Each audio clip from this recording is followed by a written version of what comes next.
Setelah pulang dari Jeddah, timnas Indonesia akan disambangi Australia yang akan mencoba mencuri poin di Gelora Bung Karno pada 10 September 2024. Pertemuan ini akan menjadi pertemuan pertama keduanya di grup C dan pertemuan keduanya di tahun 2024. Sebelumnya, tim Garuda sudah bertemu Socceroos di bulan Januari pada ajang Piala Asia. Kala itu, Indonesia dibabat habis oleh anak asuh Graham Arnold. Namun, kali ini Indonesia datang bertempur dengan semangat dan materi yang berbeda. Lantas, seperti apa kesiapan keduanya jelang laga seru yang akan digelar Selasa malam nanti? Seperti yang sudah disebutkan sebelumnya, laga ini merupakan laga kedua timnas Indonesia menghadapi Australia di tahun 2024. Pada pertemuan pertama, Socceroos melumat habis tim Garuda 4-0. Namun kali ini ceritanya bisa berbeda. STY siap untuk menjalankan misi balas dendamnya. Apabila berkaca dari apa yang telah STY lakukan bersama timnas U23, anggapan misi balas dendam tersebut tentu bukan sesuatu yang muluk-muluk. Pada bulan April 2024 lalu, Sinteyong berhasil membawa Garuda Muda membalaskan kekalahannya atas Australia di ajang Piala Asia U23. Hal tersebut adalah sebuah peningkatan dari apa yang terjadi di ajang kualifikasi turnamen tersebut. Pada fase kualifikasi, Garuda Muda dihajar 2 kali dalam kurun waktu kurang dari seminggu. Itu terjadi pada akhir Oktober 2021. Pun dari 2 kekalahan tersebut, STY memperlihatkan bahwa ia belajar dari apa yang dialaminya. Buktinya, STY hanya kalah 1-0 di laga kedua setelah pada laga pertama terbobol 3 gol dengan hasil akhir 2-3 untuk Australia. Uniknya lagi, pada 2 laga tersebut Graham Arnold adalah orang yang memegang nahkoda Socceroos muda.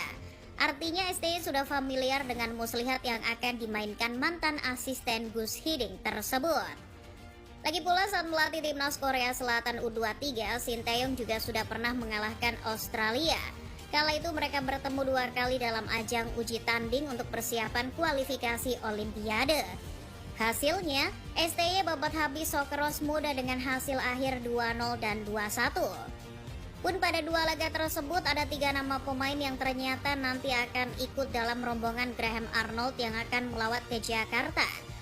Mereka adalah Cameron Burgess, Adam Taggart, dan Mas-Mas Culture Jackson Irvin. Masih belum yakin? Satu fakta lagi deh. Saat masih melatih Songnam Ilhwa, Sinteyong pernah bertemu klub Australia Central Coast Mariners pada fase grup AFC Champions League 2012. STY saat itu meraih sebuah hasil imbang dan sebuah pesta gol 5-0 ke gawang Matthew Ryan yang mana merupakan kiper timnas Australia sekarang.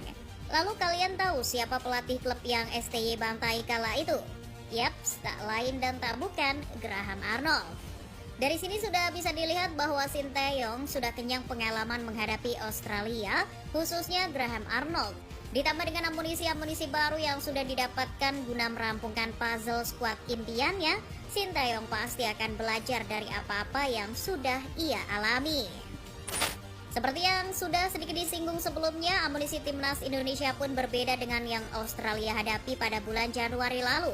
Setidaknya, ada 3 nama yang tak akan Australia temui dari timnas Indonesia di tanggal 10 September nanti. 3 nama tersebut merupakan starter pada bulan Januari yang kali ini tak dipanggil STY lagi, yakni Jordi Amat, Yaakob Sayuri, dan Elkan Bagot. Jordi dan Yaakob tak masuk ke dalam skuad Sinteyong kali ini karena cedera. Sementara untuk nama terakhir, kalian cari tahu sendiri aja ya. Tapi tenang saja, Indonesia masih punya pengganti ketiganya yang tentunya tak kalah gahar. Tom Haye, Ragnar Oratmangun, Jai Itses, Calvin Verdong, dan Martin Pas merupakan nama-nama yang belum Australia hadapi pada Januari lalu. Ini jelas membuat Graham Arnold harus waspada. Senjata-senjata seperti mereka lah yang bisa STY manfaatkan untuk mengeksploitasi ketidaktahuan lawan. Pengalaman dan ketenangan Tom Haye jelas menjadi upgrade dari Ivar Jenner dan Justin Hubner yang kala itu dijadikan sebagai pemain tengah. Ragnar Oratmangun bisa menjadi pengganti Yaakob Sayuri. Jai Itses jelas tak perlu kita ragukan lagi. Determinasi Calvin Verdong siap meratakan sisi kanan tim Matthew Ryan. Serta Martin Pas pasti tak akan rela debutnya hanya jadi pesta bagi Australia. Meskipun di atas kertas harus tetap kita akui secara keseluruhan skuad Socceroos masih unggul dari anak asuh Sinteyong. Kedalaman skuad tim lawan tetap lebih oke dari kedalaman tim Garuda. sebab banyak dari pemain mereka yang bermain di kompetisi yang kualitasnya lebih oke dari hampir setengah pemain Indonesia. Namun fakta bahwa kali ini Indonesia akan bermain melawan Australia di Gelora Bung Karno pastinya akan membuat mental para penggawa meningkat berkali-kali lipat. Misi menjegal Australia mencuri poin bukan sekedar hiperbola, namun inilah saatnya memberi Australia pelajaran di Jakarta. Sementara itu, skuad Graham Arnold relatif tak berubah dari yang terakhir mereka pakai di bulan Juni 2024. Bedanya, Graham Arnold hanya memanggil kembali beberapa pemain yang sudah pulih dari cedera, seperti Craig Goodwin, Awer Mabil, Lewis Miller, Aiden O'Neil, dan termasuk pemain muda Bayern Munchen, Nestroy Irankunda. Dilansir dari Fox Sport, Graham Arnold memberi sedikit bocoran tentang skema seperti apa yang akan ia lakukan guna menaklukkan timnas Indonesia. Banyaknya winger yang ia bawa tampaknya seperti sebuah clue. Australia akan mencoba memanfaatkan pemain sayap untuk mengeksploitasi lawan. Pada dua laga tersebut khususnya, kami akan sangat membutuhkan tipikal pemain sayap seperti mereka.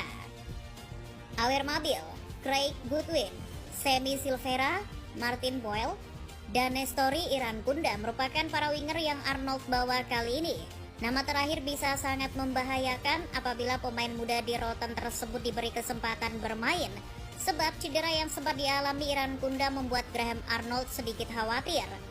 Bek kiri Australia mungkin bisa menjadi titik terlemah mereka sebab sang kapten Aziz Behich sedang tidak berada dalam performa terbaiknya. Hal tersebut juga dikonfirmasi oleh Graham Arnold. Ia mengakui pemanggilan pemain keturunan Turki tersebut didasarkan pada sosoknya sebagai seorang kapten tim. Fakta ini bisa jadi makanan para winger Indonesia. Berkaca dari kebiasaan Sinteyong, Indonesia sepertinya akan bermain dengan build up dari bawah. Tom Haye sebagai jangkar di tengah akan memiliki fungsi yang sangat vital. Dalam hal mengalirkan bola, ia harus cerdik membaca permainan agar kesempatan timnas untuk mencetak peluang semakin besar. Terlebih, ia ditopang dengan bek jago dan tenang sekelas Jai Itses, sehingga sang profesor bisa sedikit lebih tenang apabila harus sesekali keluar dari posnya. Namun bermain di hadapan publik sendiri juga tak boleh membuat Indonesia lengah. Para pemain harus tetap fokus sebab Australia siap menghukum kesalahan yang tim Garuda lakukan kapan saja. Sementara itu, Australia kemungkinan besar akan bermain seperti kisi-kisi yang sudah Graham Arnold bocorkan. Sayap muda seperti Nestori Irankunda ataupun yang kenyang pengalaman seperti Martin Boyle siap memanfaatkan kelengahan para wingback kiri timnas. Calvin Verdong harus menyiapkan ekstra tenaga agar bisa naik turun di sisi kiri Indonesia. Meski Australia akan memanfaatkan pemain sayap, pada akhirnya pertarungan akan tetap terjadi di lini tengah. Ini akan jadi urusan siapa yang bisa pegang bola dan mengalirkannya dengan baik. Sialnya, Australia punya pemain kaya pengalaman seperti Jackson Irvine. Laga ini akan berjalan dengan ketat jika kedua tim bermain sangat rapi. Kesalahan-kesalahan kecil bisa saja menjadi pembeda. Apabila Indonesia bisa bermain ideal seperti ini, maksimal Australia hanya akan pulang dengan